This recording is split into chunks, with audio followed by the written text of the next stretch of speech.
All right, hello and welcome everybody. And thank you so much for joining us this afternoon for our Livable Future Live virtual event series. My name is Kate Schwanhauser and I'll be your host today for our special World Water Day event, Accelerating Change for Water Justice. I'm going to give people just another minute or two to get logged in, but in the meantime, I'll go over a couple of quick housekeeping reminders and share some exciting upcoming events that we have over the next few months. So while I'm doing that, if you haven't already, please take a moment to introduce yourself in the chat by sharing your name and where you're joining us from today. All right, so just a couple quick Zoom reminders for everybody. First, if you need to turn on closed captioning to add subtitles to your screen, go ahead and click on the Show Captions button in your Zoom toolbar to turn those on. You may need to click on the three dots that say More to open up an additional menu to find that Show Captions button. Feel free to also use the chat box for the duration of the event as a space to share your thoughts and have a conversation with fellow attendees here today. My colleague Kia is going to be sharing a few links in the chat as we go, and we will share a roundup of all the resources that we share in the chat today in an email after the event. We'll also have some time for Q&A with our speakers. So if you have questions for them, go ahead and put those in the Q&A box as you're listening to the conversation today. And we'll get to as many of those as we can during the Q&A section at the end. And finally, I am recording this event and I will share the link to that later with everyone who has RSVP'd. All right, so we have a couple of really exciting upcoming events over the next few months as part of our Livable Future Live monthly virtual event series. So with this series, every month we meet here on Zoom and we cover a different topic related to our fight to protect our food, water, and climate. And we're here today to celebrate World Water Day. And next month, we're also celebrating another very important date, Earth Day. That's always a really important time of year to reflect on how far we've come, but also set our sights on what still needs to be done. This year, Earth Day itself is on a Saturday, April 22nd. So we are hosting our special event on Wednesday, April 19th to get ready for it. And we will be joined by Dr. Mark Z. Jacobson, who is a Stanford professor and author of the new book, No Miracles Needed: How Today's Technology Can Save Our Climate and Clean Our Air. And I think it'll be a really interesting discussion. It's about how we already have the technology we need, things like wind and solar, to make the transition to 100% renewable energy. And, in light of this week's recent IPCC report about the urgency of phasing out fossil fuels, I think it'll be a really relevant and necessary discussion. So I hope that you'll join us next month for that. Kia will put the link in the chat for you to sign up. And then in May, you can join us again to learn more about the Farm Bill, which is a major piece of legislation that's rewritten every 5 years, and it directs how billions and billions of dollars are spent on producing food in our country. And this is just a huge opportunity for us to advocate for stronger policies that will make our food system work more fairly for all. So I encourage you to join us in May for that as well.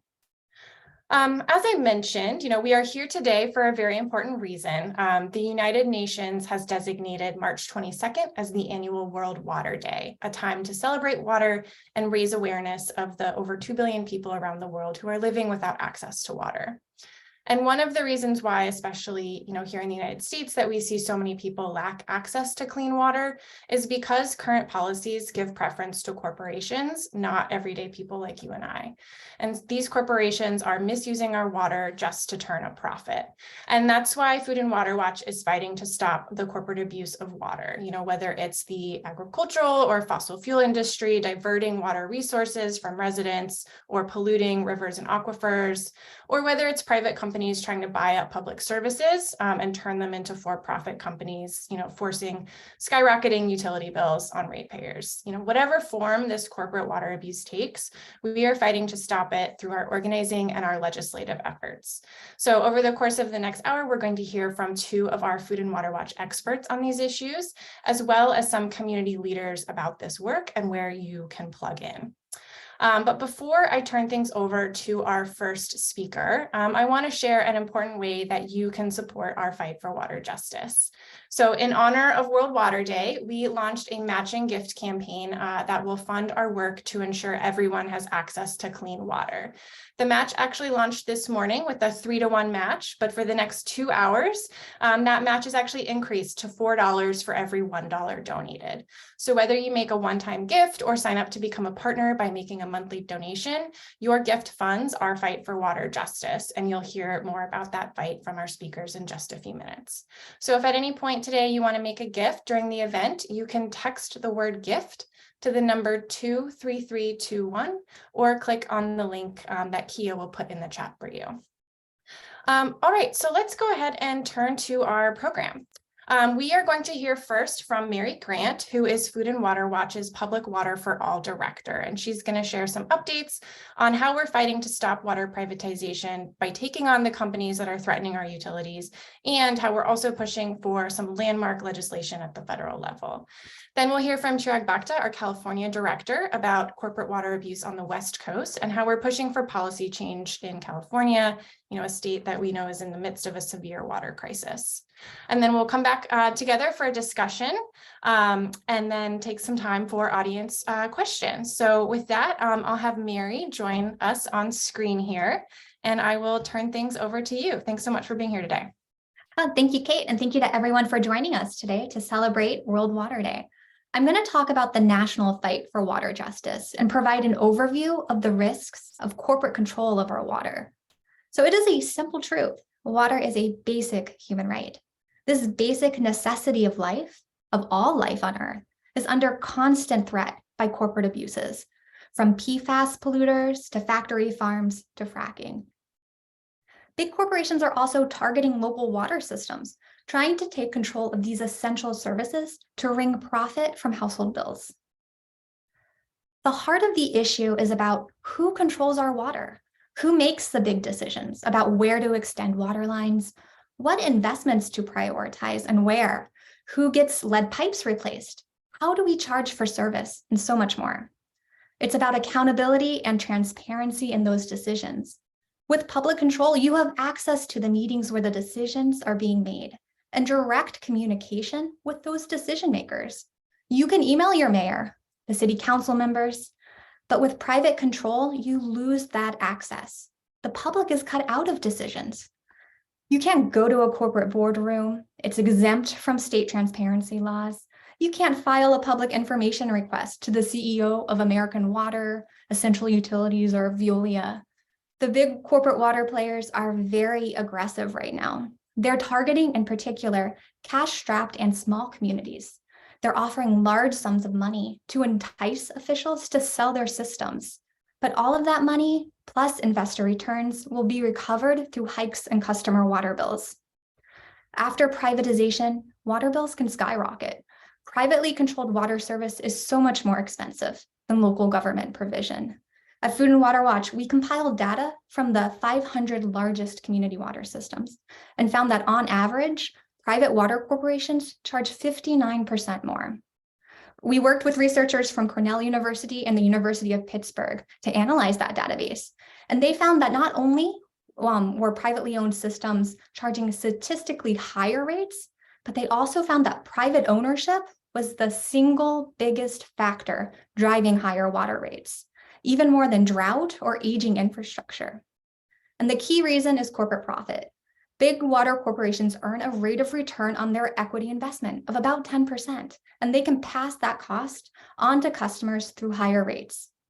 Right now, we're seeing a feeding frenzy on public water systems in states like Pennsylvania and New Jersey, where these big water corporations have successfully lobbied for state laws and regulations that grease the wheels on privatization and rate hikes on households afterwards. So right now, I'm pleased that we're going to hear a video message from Peter Merzinski from New Garden Township, Pennsylvania, about how one of these corporate-friendly privatization laws has affected his community.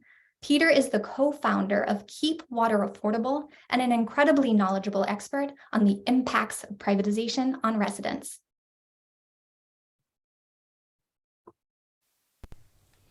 Hi, my name is Peter Mrozinski and I live in New Garden Township in southeastern Pennsylvania.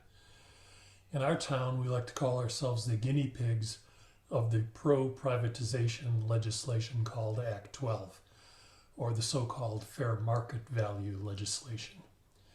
It allows private for-profit utilities to pay inflated predatory prices for municipal utilities.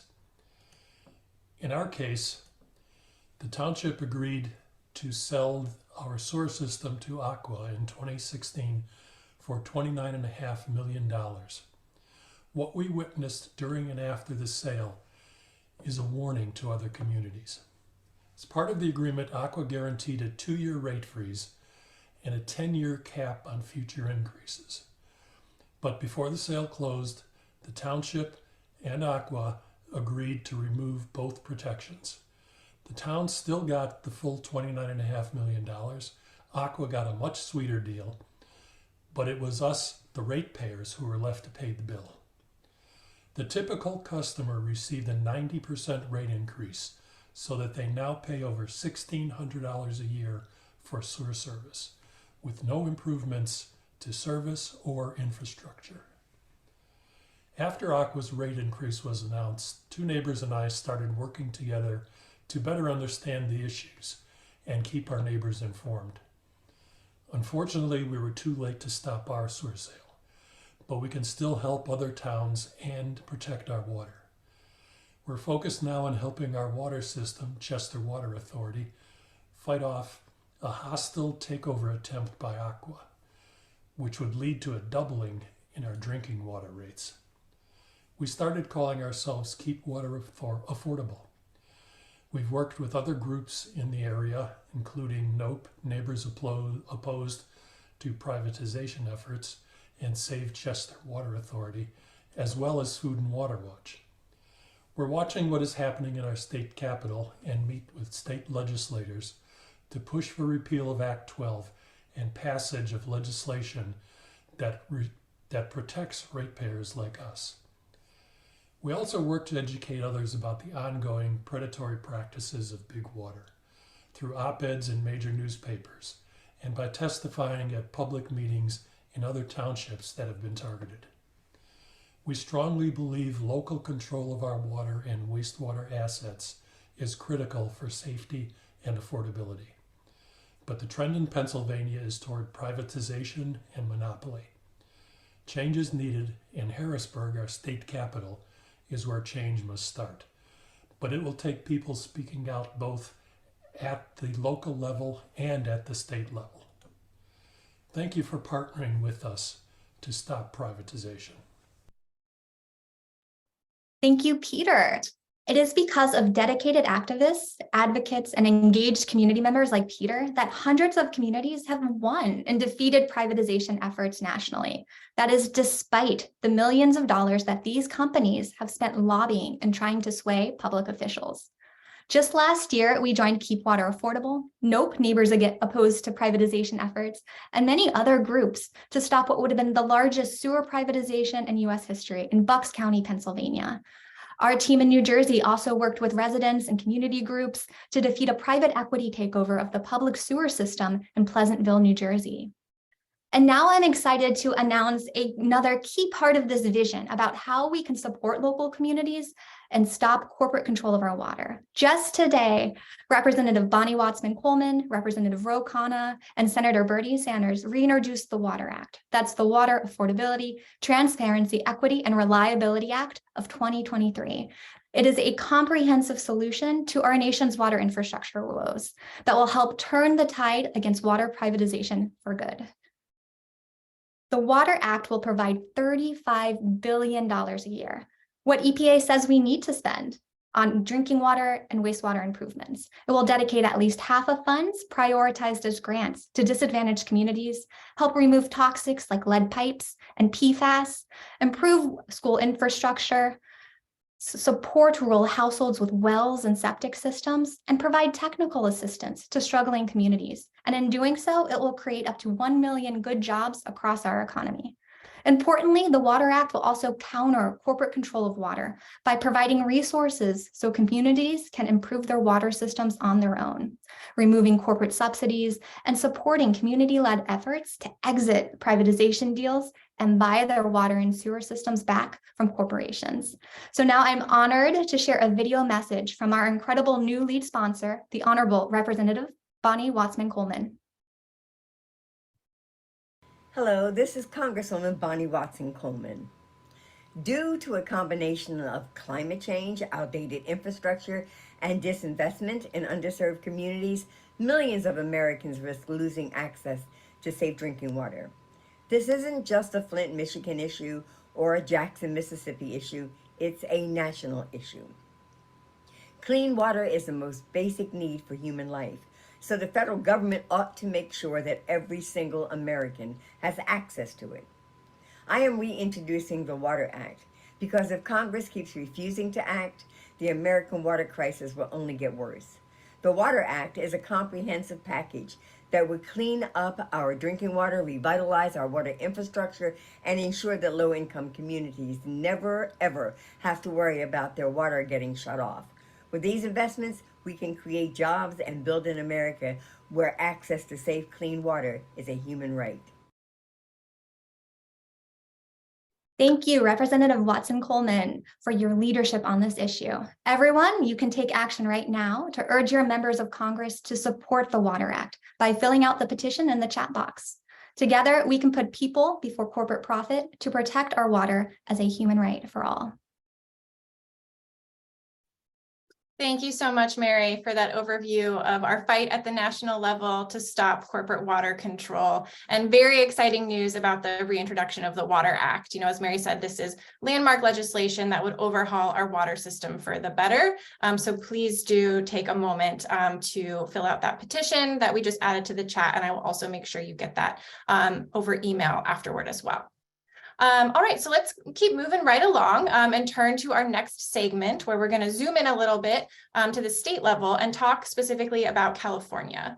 As I'm sure you know, California has been facing years of severe drought conditions, a problem that is only exacerbated by water abuse from industrial agriculture and the fossil fuel industry. And this is impacting millions of residents' ability to access water. So I'm going to invite Chirag Bhakta, our California director, to join me here and to share a little bit more about what's happening in California and what we're doing there. So welcome, Chirag. Thanks so much for being here. Thank you, Kate, and welcome everybody. Happy World Water Day to everyone on the call today. I'm coming to you from San Francisco on Ramaytush Ohlone land here in California. And in California, you know, although we also have passed a human right to water, to clean, safe, and affordable water, we passed it in 2012. Our current water rights infrastructure and allocations reality shows that in California, there really is still more of a corporate right that prevails over the human right to water. And corporate abuse of water in this state has gotten to unprecedented levels in recent times. California currently has over 1 million people that do not have access to safe, affordable, and clean water. And for the largest state in the union, the 5th largest economy on the planet, this is just downright unacceptable. And it's very clear that California has been facing major systemic water problems that won't be solved with just one wet season. You know, many of you, I'll go into this in a bit, but I'm sure many of you all have been hearing the media narratives out there that, you know, California, because of the intense rainfall and snow, we're out of our drought conditions. But the reality is our state still faces systemic drought conditions that require immediate policy changes to protect the state's water supply in an era of intensifying climate impacts. So what does the corporate water abuse in California look like? So we're going to start off with we'll talk about a few industries. The first one is mega dairies. So mega dairies are large factory farms with over 500 cows, and they require a huge amount of water. Our latest California water report found that it takes 142 million gallons of water every single day to maintain these mega dairies. And that water isn't just the amount or is just the amount that is given to cows for drinking and to wash cows in buildings. This does not include water that is used to irrigate cattle feed like alfalfa. To put that into perspective, 142 million gallons of water is enough to cover the daily indoor water usage for every resident where I'm at here in San Francisco, San Jose, and San Diego combined. This is enough to cover the daily water use for every resident in these three major cities in this state, and that's over 3.1 million Californians. The next industry that we're going to move on to is oil and gas.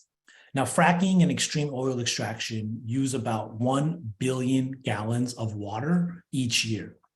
Not only is most of that water polluted and not able to be reused, but the process of extracting oil and gas is fueling climate change and our water crisis. Lastly, almonds, pistachios, and other nut orchards are another huge water guzzler. Almonds and pistachios take up over 2 million acres of farmland. And I'll say that is a 78% increase since 2010. Despite a historic drought happening at the same time. Most of the almonds in California are grown in very large industrial operations, and most of the crop is exported overseas. And so basically what that means is in 2020, about 58% of those crops were exported overseas. That means we are essentially exporting 880 billion gallons of our limited water supply. In total, tree nut production used over a 1.5 trillion with a TR of gallons of water per year. And in recent years, all of these industries have been expanding here in this state with government approval and using increasingly more water for their operations. Example of this is there were about 2 million acres, as I mentioned, dedicated to growing almonds and pistachios as of 2021. And that is a 78% increase from just 4 years earlier in 2017. And just that difference in those 4 years accounted for 523 billion gallons of water used for irrigation. And that's enough to supply over 34 million Californians with water for a year. To put that into further perspective, that is 87% of the state's population that could be served with water just from the 4-year increase in water use by the expansion of almond acreage in this state. I want to hark back on what our current conditions are here in California. Regardless of this current water year, long-term water issues will continue to accelerate as climate change accelerates. Longer, drier periods will be broken up by more intense, short, wet periods, which will produce more flooding, as many of you may all have been hearing about what's going on here in this state. And now, while we have some reservoirs that are recovering, it would take years of of wet years for groundwater levels to recover after years of corporate abuse. Now, thousands of wells are running dry while big business profits off of this unsustainable system. And again, while we hear about the Sierra snowpack is massive this year, this provides little relief to those who rely on groundwater. The underground water that is extracted in wells. And that water is still significantly depleted and would take several seasons, such as the one we have now, for it to come back to sustainable levels. Now, currently in this state, there are about an estimated 250 communities and more than 800 public water systems, and over 34,000 domestic wells are located in critically overdrafted groundwater basins in this state. And an estimated 2 million Californians in the state rely on private wells for their water. And 95% of residents in the Central Valley, where you can see most of the darker orange and red shades are, 95% of those residents get their water from groundwater. And that takes us to tombstone territory. Last year in October, I had the opportunity to go to the Central Valley, the heartland of farm country in this state, to speak with a few residents about how they're being impacted, including Carolina and Domingo, who you'll hear from in a minute. And it was truly striking on the drive in to see all the lush green fields that are owned by big agricultural companies. And then when we get to Carolina and Domingo's town, it's the complete opposite. It's dry, it's dusty, and there's no water at all. There's either nothing or sand coming out of people's water spouts for those who rely on private wells for their water supply. And I wanted you to be able to hear from them directly. So we have some video footage from the interviews that I'll share with you right now. It's very powerful testimonies and powerful stories that we were able to collect, and thankfully being able to uplift to a national audience today. Let's go ahead and play that video.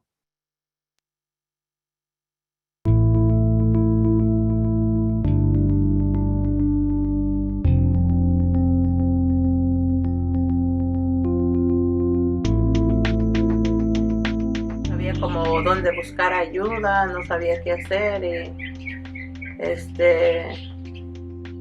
fue muy duro como el no tener agua porque pues estábamos acostumbrados a bañarnos y abrir el agua. Fue muy duro porque muchas veces mis hijos se quedaron sin bañar y empecé yo como a desesperarme. Yo decía, ay, ¿qué voy a hacer? Ya cuando pasaban más días, ¿y qué voy a hacer? Porque es difícil con hijos y más que todo, como van a la escuela, poquito me sentía mal yo más que todo por mis hijos. Yo no quisiera que nadie más pasara lo que nosotros pasamos porque son días de desesperación, me recuerdo. Es muy duro vivir sin agua, es muy duro pasar, como le digo, estamos tan acostumbrados que abremos el agua y no tener es algo muy duro. Yo siempre, en todas las entrevistas que he hecho, les digo que cuiden el agua. He aprendido a valorar el agua.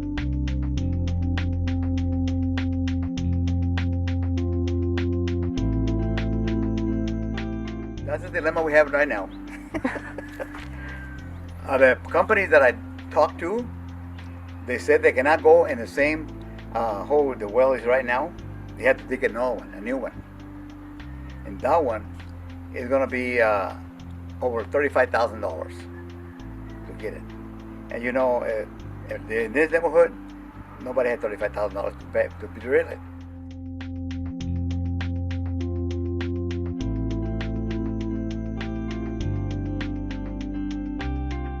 Yo creo que nosotros también pagamos como las taxas, aunque vivimos como en un lugar pequeño como este.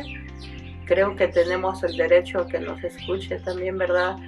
Aunque es una área que es muy pequeña, pero creo que como humanos tenemos los mismos derechos que tienen los que viven en un pueblo, ¿verdad?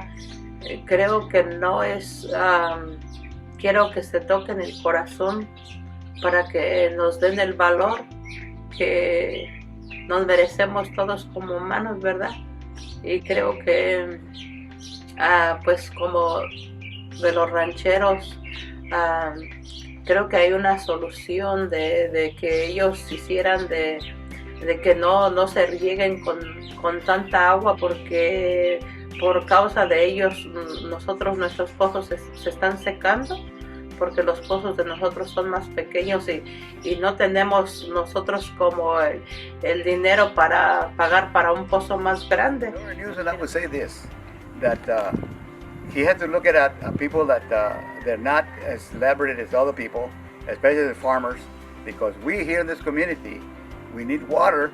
We have families here that live in this area. To me, I said, Governor Newsom, you need to get in the ball and give us the water. Making some kind of allocation and give it to us. We need it for our children and our families. So people and the communities, please help us out and go forward and go talk to your congressman, even call the governor and tell him what we need. We need water, we need allegations to have it done, and we need it right now. We don't have to wait too long because it is going too fast. too quick. We need help. Y creo que esa sería la solución y quisiera que nos escuchen porque tenemos nuestros hijos y necesitamos el agua.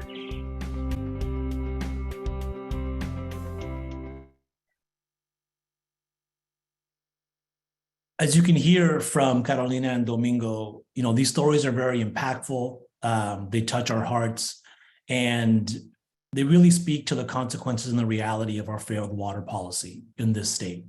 And it's stories like these that need to be shared with people in positions of power.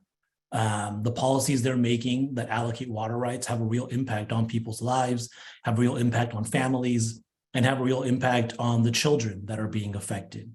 I can only imagine how devastating and heartbreaking it is for a mom like Carolina to send her kids to school without bathing, to not being able to provide one of the basic things that we need for life, which is water, to their families. And quite frankly, there are so many people just like Carolina and Domingo who are facing these issues and facing these problems in, as I mentioned, the 5th largest economy in the world. And quite frankly, as you can see, one of the most unequal places as well. And that's why, in order for us to change this situation, we do what we do best in order to get wins. And if y'all know the answer, you can say it with me. It is through organizing. It is through organizing that we will get the goods. And it's through people power that we'll be able to change the realities and the power structures that currently manifest in California's water allocation and in California's water problems. So just last week, we actually launched a brand new campaign called Protect California's Water. And this is all about building grassroots power all across the state to pressure our governor, Gavin Newsom, to exercise his authority, the authority he currently has, and yet he had yesterday too, to put a moratorium, a full stop on all new factory farms, all new permits for factory farms, all new permits for oil and gas drilling, and all new permits for tree nut production. We need to put the needs of everyday people before the needs of corporate profits. And this campaign that we just launched is working to ensure that.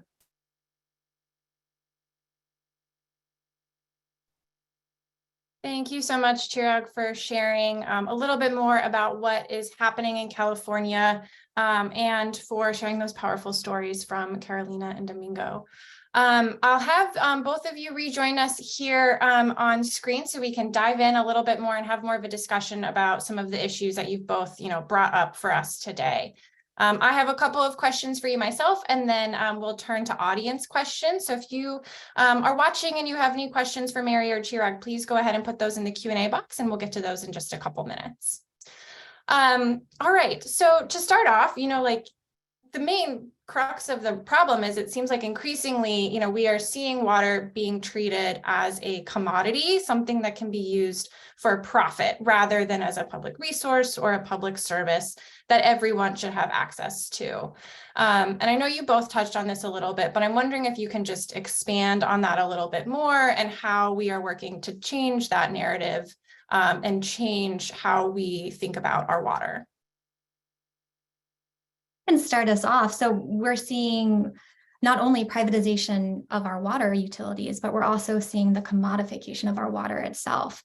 A key example of that is that we have big corporations like Blue Triton, a private equity firm that used to be Nestle Waters. Folks might have heard of them, sucking up water and bottling it in plastic bottles for profit. This is greatly expensive water. It's not accessible for everyone. We can't rely on bottled water to meet the needs of people. It's too costly.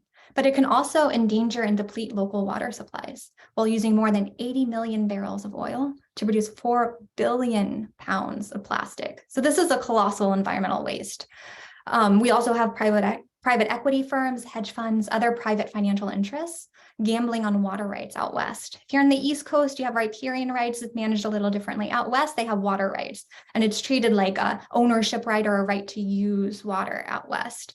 And so when they're treating water like a commodity that private interests can use, it allows markets to decide where water goes. We can't allow a market mechanism to decide how to allocate our water, because then it would go to the highest bidder instead of the greatest public benefit. And as you just saw in Tombstone, California, that means that you'll see water for industrial agriculture while wells and communities go dry. So we need to treat water like a public trust resource So it's managed by the public and for the public benefit and for the benefit of the environment.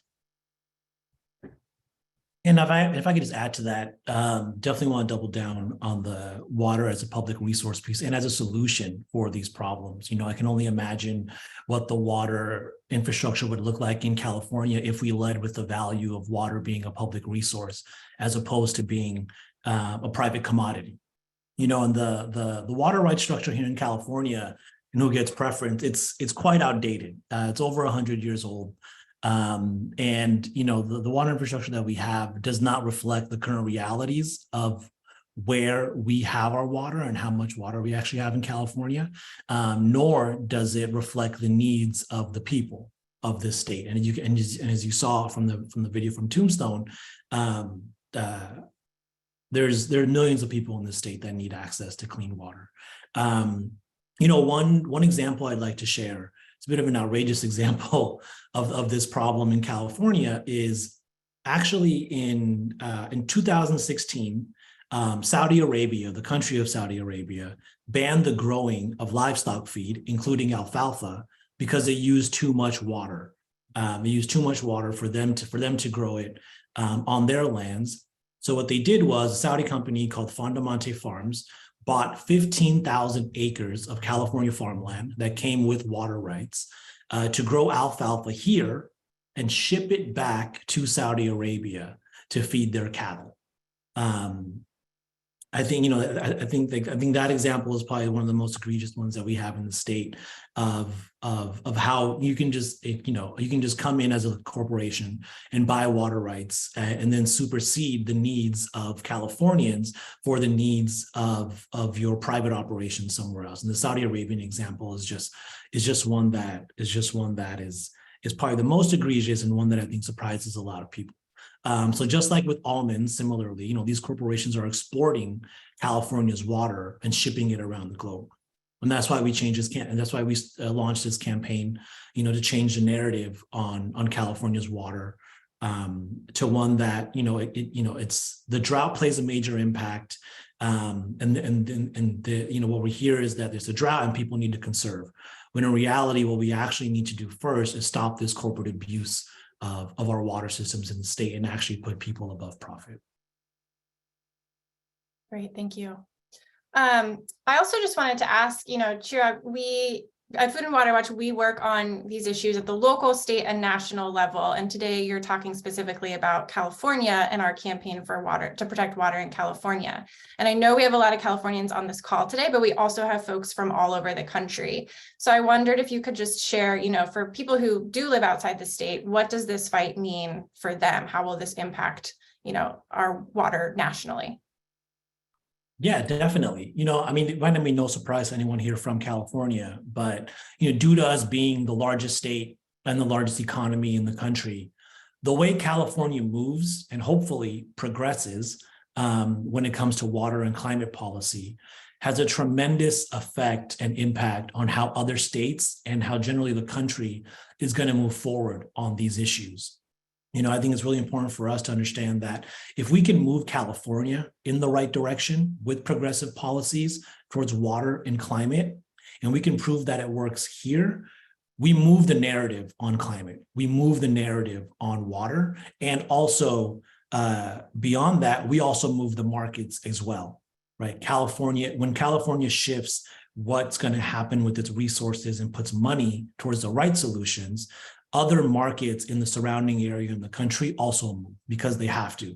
And that is the benefit of us living in California, for those who do, and trying to move it in the right direction, is that we don't move alone. There are other places in the country that can and will move with us.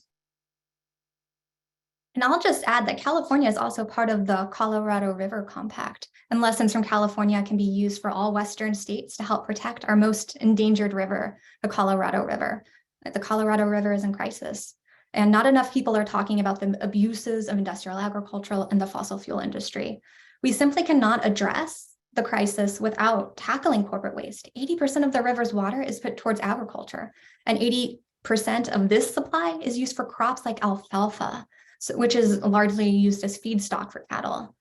The California campaign can also help all states learn how to stop corporate water abuses and protect our water supplies in the face of the climate crisis. The impacts of climate change vary across the country, but in every state, climate change is threatening access to safe water. From these really intense storms and hurricanes that lead to massive pollution runoff, sewage overflows into water supplies, warming waters can fuel toxic algal blooms, and rising sea levels can lead to saltwater intrusion, relocation of facilities. The climate crisis in many ways is a water crisis, and we need to better protect our water resources for the welfare of people and the planet.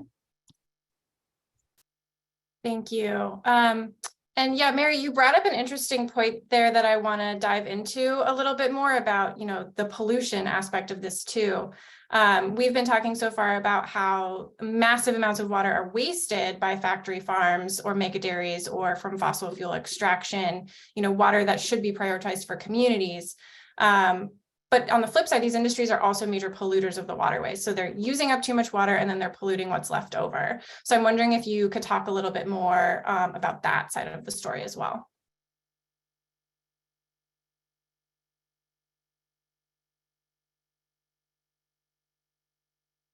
Was that question posed to me?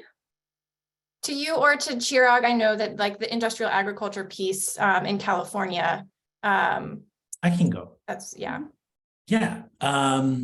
So in California, so one of the situations that we have here is California routinely injects toxic oil wastewater into aquifers and uses it to irrigate agriculture.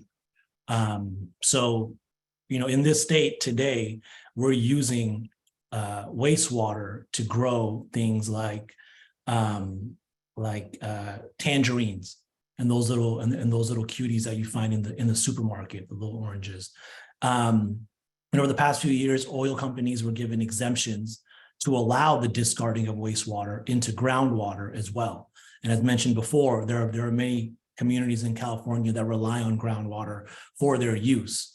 And these exemptions really rob Californians of the protections of the Safe Drinking Water Act. And companies continue to be able to do this despite the public health risk of wastewater crops and the public health risk of putting wastewater into groundwater supplies. I was able to see these things firsthand when I visited a few communities in the Central Valley that have been affected by polluted water, most notably in Delano and Buttonwillow, which is a very small community in the Central Valley. And most of these places are farm worker communities that are either directly adjacent to or near large-scale agricultural operations and waste and hazardous processing sites. And in these places, what you see is devastating. You see higher cancer rates, you see higher rates of birth defects that you just don't find in the rest of the state. And these are affecting frontline communities whose stories don't get the attention that they deserve, and most importantly, don't get the action that they deserve from our state government. And I just want to add, it's no surprise that these are mostly low-income communities and immigrant communities that are facing the brunt of polluted water coming out of their systems.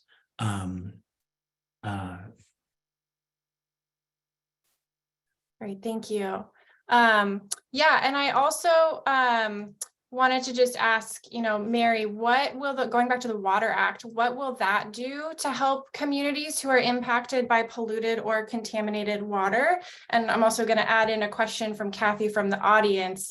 Could you talk a little bit more about how the Water Act would help people like Carolina and Domingo, whose families need new wells? Is there anything that the Water Act does to support with those issues?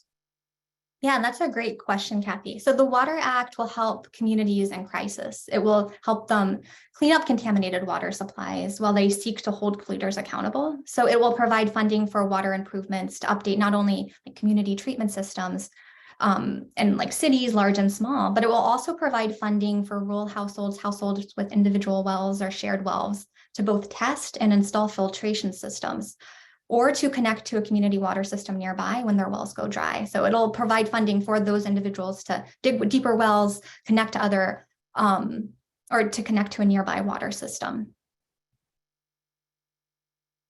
Awesome, thank you. All right, so, we've also seen, some proposals to address the water crisis things like desalination plants or water futures markets that are pitched as solutions, but they're really just ways for corporate control of our water to continue. So could you both speak a little bit about why those are schemes that we should be avoiding to protect our water?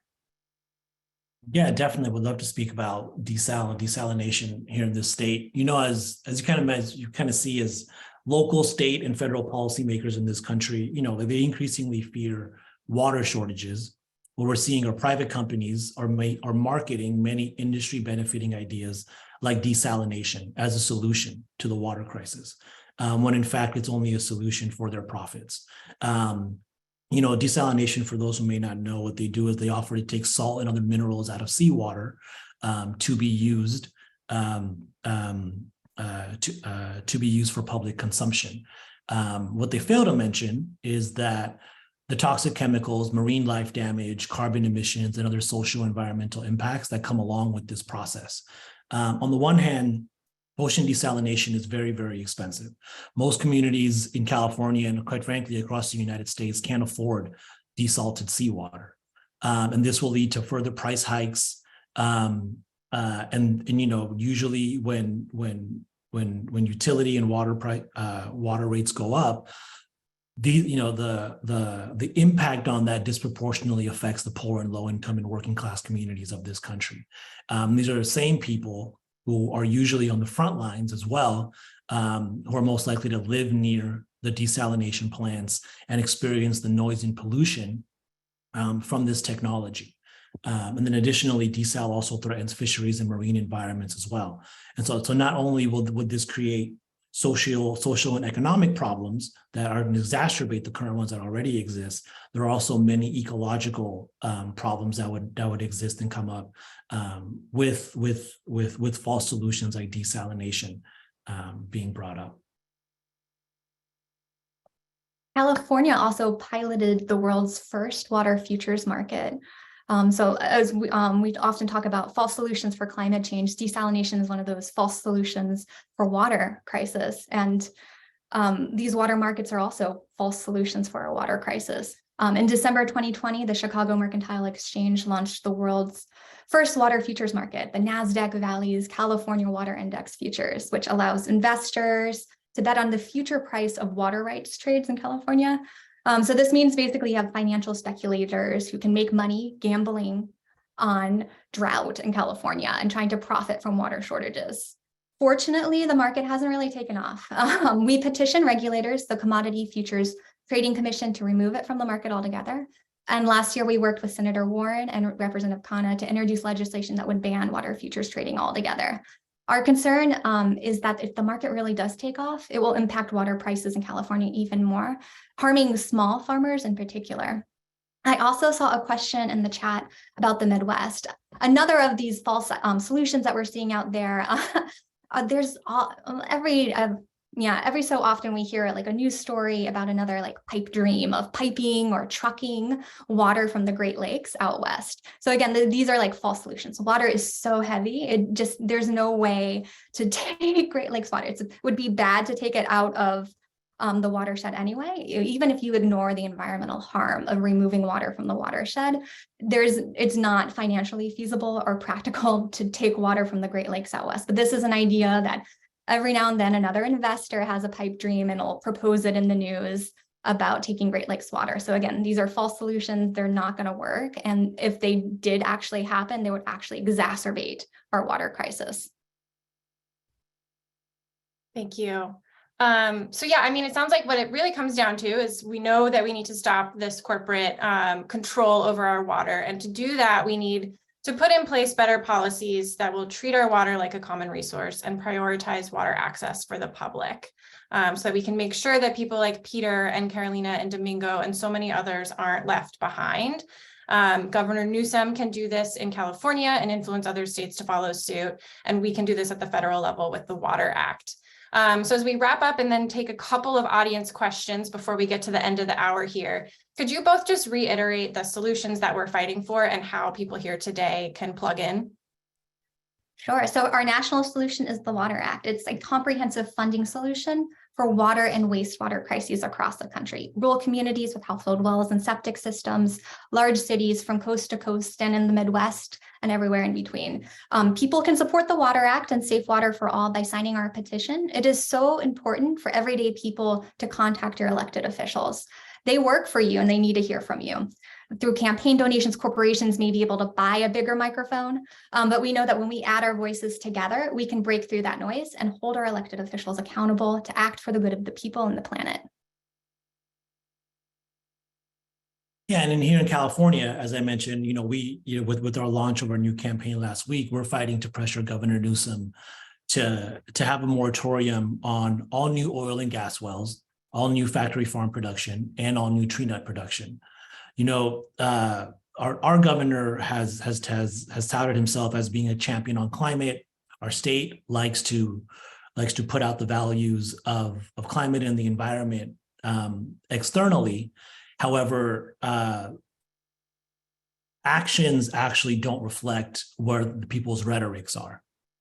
And so what we need to do is kind of bring some accountability to the rhetoric that's been coming out of our governor's office and from state offices about us. If we really want to be a climate champion, then we have to stop drilling oil and gas wells, and we have to stop supporting and allowing the same corporations that have caused and fueled the climate crisis. Stop allowing them to abuse our water in this state. And here's different ways that you can help. If you can, please donate. Kate mentioned this at the beginning, but right now we have a 4-to-1 match. That is a 400% increase match on anything you give. $10, $20, $50 will have 4 times the impact. And that funding lets us help build strong public pressure on Governor Newsom here in California to enact policies that put the people first and helps us build support for the Water Act at the federal level. We want to have an extremely strong ground game from the north part of the state to the south part of the state, from the east part to the west part. And in order for us to do that, we need support from everyone that's on this call today. It helps us share stories of people like Carolina and Domingo and their families with people like you and with people in positions of power. So if you can, please sign up for a monthly gift as well to help us sustain this ongoing campaign. We're not going to win this fight overnight, but with your help, we can keep the pressure throughout this year and see this fight through. We're going up against some of the biggest industries in the state and in the country. And in order for us to do that, we need to build up our strength as well. So whether you can make a one-time gift or a monthly gift, please know that we're definitely incredibly grateful for your generosity here. And again, if you can do it at this time, there is a 400% increase, 4-to-1 match on any donation that happens today. Thank you so much. I know we're getting close to the end of time here, but I do want to just take a couple audience questions. We got a few about plastics, which I think is a great thing to bring up because it just really shows how interconnected these issues that we work on are. I'm sure most people here know that the chemicals that we use to make plastics are created as byproducts of fracking. So there's this terrible cycle of fracking, using tons of water, polluting our water to make plastics, which then end up in our waterways. So I wanted to just get your thoughts on that, from the audience. What are the health impacts of plastic pollution in our water, and what is Food and Water Watch doing on this issue? Sure, I can tackle the first one about the health impacts. So the World Health Organization found microplastics in more than 90% of water supplies around the world. So research is still being done on the human health impacts, but what we've seen is that it does pose risks for digestive, respiratory, immune, neurologic, liver, skin, and reproductive systems. This is because of the plastics themselves that pose harm, but also from the additives and heavy metals used to make them. But we need far more research to know the full impacts on human health from plastics in our water supplies. And a lot of that research is happening right now.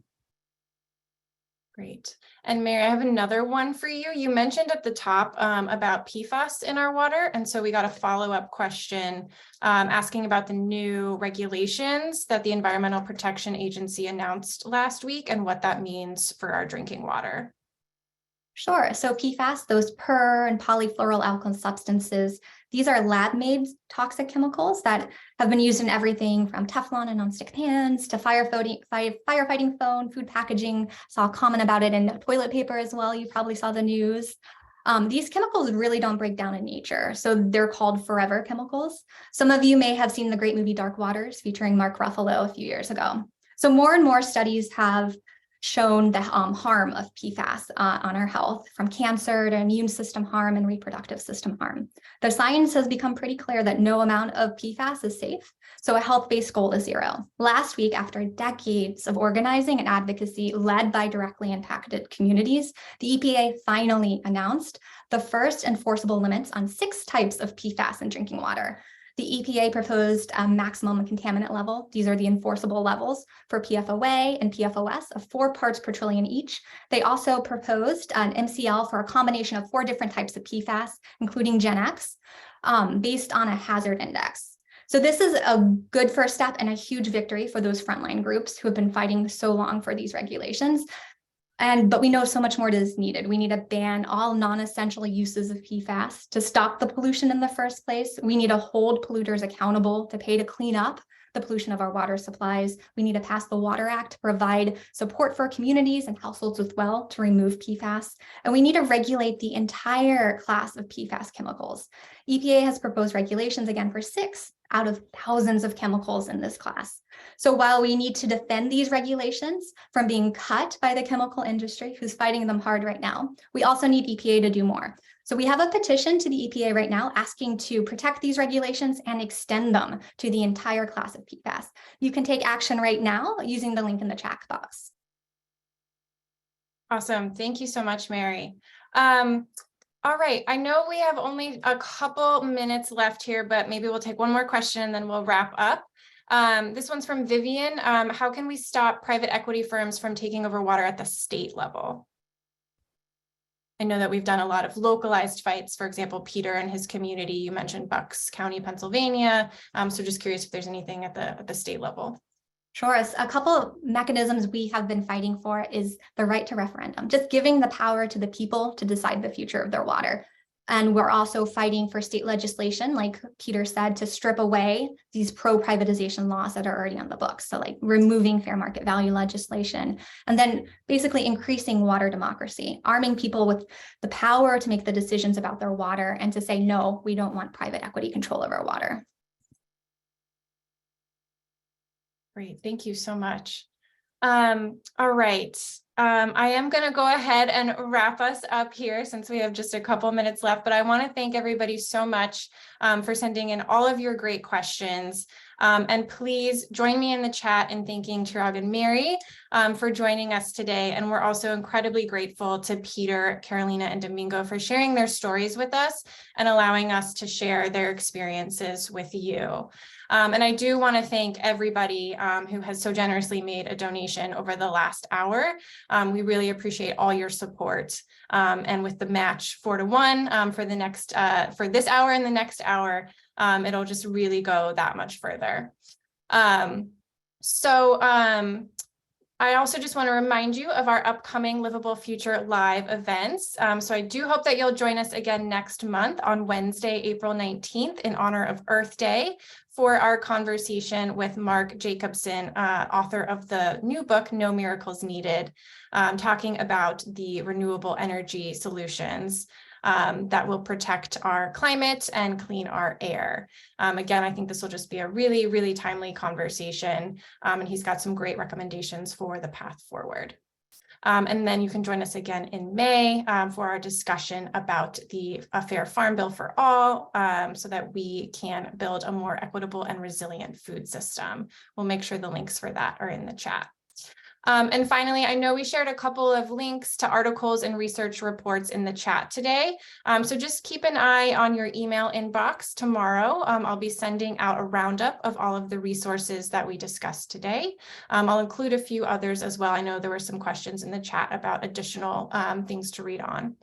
And you'll also get a copy of the recording of today's event in that email.